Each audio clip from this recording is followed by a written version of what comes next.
السلام علیکم ورحمۃ اللہ وبرکاتہ. معزز ناظرین، اس وقت ہم آستانہ نورانیہ فقیر آباد اٹک میں موجود ہیں اور آغوش نورانی ویلفیئر ٹرسٹ جو کہ ہر معاملے میں اپنے بہت سی محبتیں پیش کرتی ہے، ہر معاملے میں ماشاءاللہ سوشل ایکٹیویٹی کے اندر ان کا ایک بہت بڑا مقام ہے. اور اس وقت یہاں پہ یہ پروگرام لانچ کیا جا رہا ہے کہ یہاں پہ یتیم خانہ بنایا جائے گا اور دیگر جو سماجی ویلفیئر کام ہوں گے. آئیے ہم ان کی چیئر پرسن جناب نورین اسلم کی طرف چلتے ہیں کہ وہ یہاں پہ کیا کرنا چاہ رہی ہیں. کہ آپ یہ دیکھ رہے ہیں کہ بڑا خوبصورت ویو یہاں پہ فقیر آباد کے اندر، اور یہ ان کی چیئر پرسن. السلام علیکم ورحمۃ اللہ وبرکاتہ.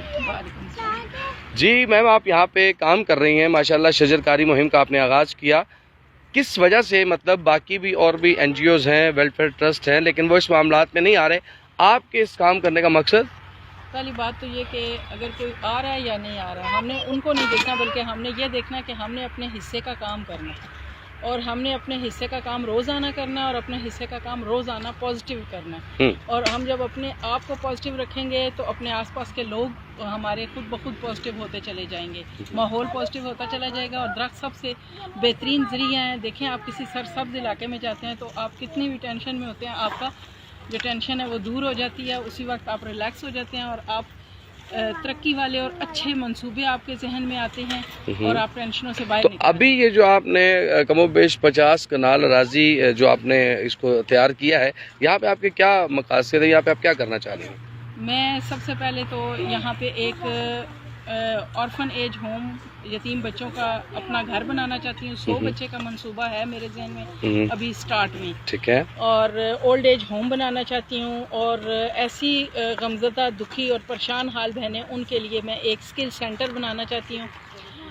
جی تو ٹھیک ہو گیا. اور اس کے علاوہ یہاں پہ میں دیکھ رہا ہوں ماشاءاللہ بڑا اچھا آپ نے سیٹ اپ لگایا ہے، آغاز میں آپ نے اچھا بڑا آفس بنایا ہے.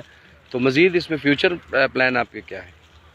فیوچر پلان میں یہی کہ خواتین جو اسکل تو ہیں لیکن ان کے پاس گھر نہیں ہے، اوزار نہیں ہے، تو ان کو ہم ایک اسکل سینٹر آپ کے 3 مرلے کے پلاٹ میں دوں گی اس زمین میں سے. دیکھیں، جیسے زیور میں سے بھی زکوٰۃ نکالنے کا حکم ہے.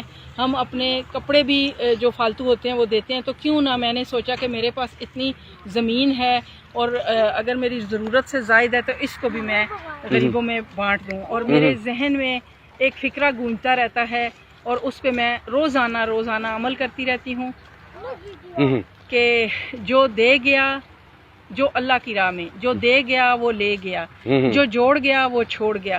تو میں جوڑنا نہیں چاہتی، میں لے کر جانا چاہتی ہوں. تو اس کا ایک ہی ذریعہ کہ ہم اپنی ان صلاحیتوں کو، اپنی جو چیز بھی ہمارے پاس ہے اس کو ہم بانٹتے رہیں، شیئر کرتے رہیں، لوگوں کو اپنے حصے کی آسانیوں میں شریک کرتے رہیں. تو پنڈی کے اندر آپ نے ایک بڑا وسیع سیٹ اپ بنایا آغوش نورانی کا، اور وہاں پہ آپ نے بے تحاشا ووکیشنل سینٹر قائم کیے. تو کتنی تعداد ہے ان کی؟ 155 ووکیشنل ٹریننگ سینٹر جو ہیں وہ میں نے خواتین کے لیے ان کے اپنے گھروں میں قائم کیے، ایک مشین کے ساتھ اور ایک بورڈ اور کچھ کپڑا اور کینچی اور اوزار دے کر. تو ہر گھر میں جہاں 155 بنائے ہیں.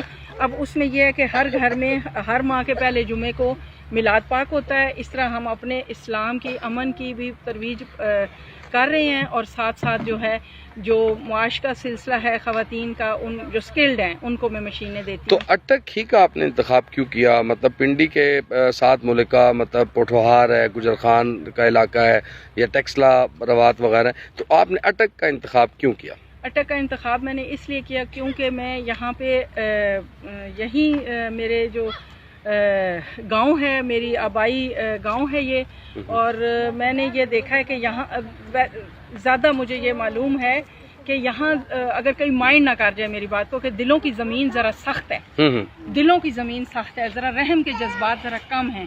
تو میں یہ سمجھتی ہوں کہ میں نے راولپنڈی میں جتنا میرا ورک تھا، میری ڈیوٹی تھی، وہ میں نے کر لی. اپنے حصے کا اب یہاں پہ میں اپنی خدمات دوں گی، یہاں پہ کام کروں گی، اور لوگوں کو پازیٹیو چینج، رحم دلی کے جذبات میں لانے کے لیے جو میں لکھتی بھی ہوں اور جو میں لیکچر کرتی ہوں وہ ان کی مدد. اب تک کتنی کتابیں آپ لکھ چکی ہیں؟ میں نے 29 کتابیں لکھی ہیں اب تک. ماشاءاللہ، وہ مارکیٹ میں موجود ہیں. جی. اور لیکچرز تو آپ کے بے تحاشا ہوئے ہوں گے.